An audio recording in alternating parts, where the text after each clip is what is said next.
સુરેન્દ્રનગરમાં ખનીજ માફિયા સામે તંત્રએ કામગીરી કરી છે। ગેરકાયદેસર સફેદ માટીના વાહનો ઉપર દરોડા પડ્યા। 51 લાખની કિંમતના મુદ્દામાલ તેમણે જપ્ત કર્યો છે અને એક લોડર, ડમ્પર અને બાઇક ઝડપી લેવાયા છે। મૂળી તાલુકાના સડલા ગામમાં દરોડા પાડવામાં આવ્યા અને તંત્રએ હવે કામગીરી કરી છે, કારણ કે ખનીજ માફિયાઓ છે તે ઘણા ટાઈમથી બેફામ બન્યા હતા, ત્યારે હવે તંત્રએ કામગીરી કરી રહી છે।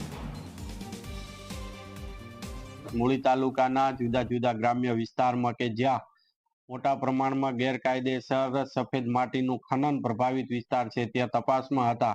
ત્યારે રોડની અંદરની સાઈડ 2 કિલોમીટર જતા ત્યાં એક સ્ટોક ગેરકાયદેસર કરેલો હતો સફેદ માટીનો। ત્યાંથી ડમ્પર અને લોડર વડે આ ભરવાનું કામ ચાલુ હતું।